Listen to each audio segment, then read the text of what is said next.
Hello everyone. आज मैं आपको एक कहानी सुनाने जा रही हूँ। हमारी इस कहानी के 4 मेन कैरेक्टर्स हैं। पहला है रवि, दूसरा उसकी वाइफ रेशमा और रेशमा के सास ससुर। एक बार की बात है, रेशमा सो के उठी। वह किचन में गई चाय बनाने के लिए। उसने देखा कि एक चाय का भगोना ऑलरेडी गैस पे रखा है। रेशमा की शादी को 3 साल हो गए हैं। इन 3 सालों में कभी भी उसकी सास ने चाय नहीं बनाई थी। सुबह उठ के वही चाय बनाया करती थी। उसे थोड़ा आश्चर्य हुआ। वह तुरंत अपनी सास के पास गई। देखा तो उसकी सास सो रही थी। उसने इस बात पे ज़्यादा ध्यान ना दिया और उसके बाद उसने सोचा कि चाय चढ़ी है, तब तक वो कोई और काम कर ले। तो वह झाड़ू लगाने लगी, लेकिन इतनी देर में चाय उफन गई और पूरी चाय गैस पे गिर गई। वो जल्दी से गई, उसे ध्यान आया चाय का, पर तब तक देर हो गई थी। उसने सोचा कि ये बात किसी को ना पता चले। उसने जल्दी से चाय साफ कर दी और दूसरी चाय चढ़ा दी। उसके बाद वे अपने घर के काम में लग गई। फिर उसके बाद दोपहर हो गई। दोपहर को रेशमा ने अपनी सास से पूछा, क्या हुआ मम्मी जी, आज आपने चाय चढ़ा दी थी? उसकी सास थोड़ा चौंक के बोली, चाय? मैंने कहाँ चाय चढ़ाई थी? वो कहती, अरे आप चाय चढ़ा के सो गई थी। कहती, नहीं बहू, मैं तो अपने उसी समय उठी थी जिस समय रोज उठती हूँ। फिर रेशमा ने कहा, आज सुबह जब मैं उठी तो मैंने देखा कि गैस पे चाय चढ़ी है। मुझे लगा कि आपने चढ़ा दी है और उसके बाद आप सो गई हैं। फिर उसकी सास बोली, बहू, आज तक कभी ऐसा हुआ है कि मैंने चाय बनाई हो जो आज बनाऊंगी? रेशमा काफी हैरान हुई और वह सोचने पड़ गई कि आखिर फिर वो चाय किसने चढ़ाई। मैंने नहीं चढ़ाई, सासू माँ ने नहीं चढ़ाई, तो फिर चाय आखिर किसने चढ़ाई होगी? रेशमा और उसकी सास को काफी चिंता महसूस हुई। वे दोनों सोचने लगी कि चाय आखिर चढ़ाई किसने होगी। उस रेशमा के ससुर और रेशमा के पति तो किचन में झांकते तक नहीं है। वो दोनों क्यों चढ़ाएंगे? और रेशमा और उसकी सास के अलावा और कोई घर में है नहीं। वे दोनों काफी चिंतित हुए। फिर उन दोनों ने सोचा कि वे ये बात अपने अपने पतियों को बता दें। रेशमा तुरंत ही टीवी वाले रूम में गई, जहाँ रेशमा के पति और रेशमा का ससुर दोनों ही टीवी देख रहे थे। वे दोनों उस कमरे में गई और उन दोनों को पूरी बात बताई कि किस तरीके आज सुबह जो हुआ।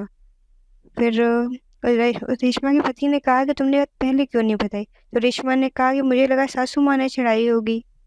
तो मैं बेवकूफ़ ये ना सोच सकी कि इन 3 सालों में कभी सासू माँ ने नहीं चढ़ाई। तो आज उन्होंने कैसे चाय चढ़ा दी? रेशमा की सास, तुम मुझे ताने दे रही हो? इतने में ससुर बोले, ये वक्त इन सब बातों का नहीं है। पहले ये घर में चेक कर लेते हैं, कहीं कोई छुप के तो नहीं बैठा है। फिर सब लोगों ने पूरे घर की तलाशी लेना शुरू कर दिया। उसके बाद रवि की नज़र स्टोर रूम में गई। हमेशा स्टोर रूम की कुंडी लगी रहती थी, मगर आज स्टोर रूम की कुंडी खुली है। रवि ये चीज़ समझ गया कि हो सकता है कि इस कमरे में कोई हो। रवि चुपचाप से रेशमा और अपनी माँ और अपने पिता को साइड में ले गया और कहता कि नहीं, मुझे नहीं लगता है घर में कोई है, तुम्हें कोई गलत फहमी हुई है। उसने धीरे धीरे करके सबको बता दिया कि उसके स्टोर रूम में कोई है, शायद कि स्टोर रूम की कुंडी खुली है।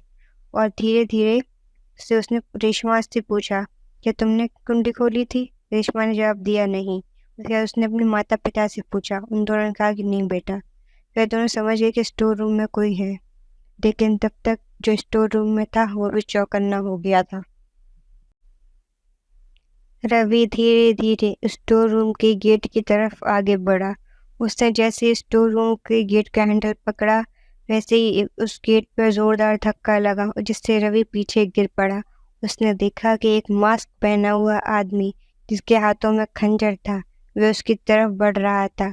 वह आदमी रवि के ऊपर हमला करने ही वाला था कि इतनी देर में रवि के पिता ने जल्द से जल्द पिस्तौल लाके उस आदमी को गोली मार दी, उसके पैर पर गोली चला दी। रवि के पिता ने पहले ही पुलिस को फ़ोन कर दिया था और उनके घर में एक बंदूक भी थी, जो कि शायद उस खूनी को नहीं पता थी। उसके बाद पुलिस आ गई और पुलिस ने बताया कि ये एक सरफिरा खूनी है, जो लोगों के घर पे जाके उनके घर परिवार वालों को बेहोश करके उनके घर के जितने भी गहने हैं, पैसे, सब चुरा लेता है। कई बार तो लोगों को मारकर उनके बॉडी ऑर्गन्स तक को निकाल लेता है। आप लोगों की वजह से आज ये पकड़ा गया। सोचिए, अगर वह बहू चाय सबको पिला देती तो क्या होता? अगर रेशमा के हाथों से गलती से चाय न उफनी होती तो शायद आज उनमें से कोई भी जिंदा ना होता।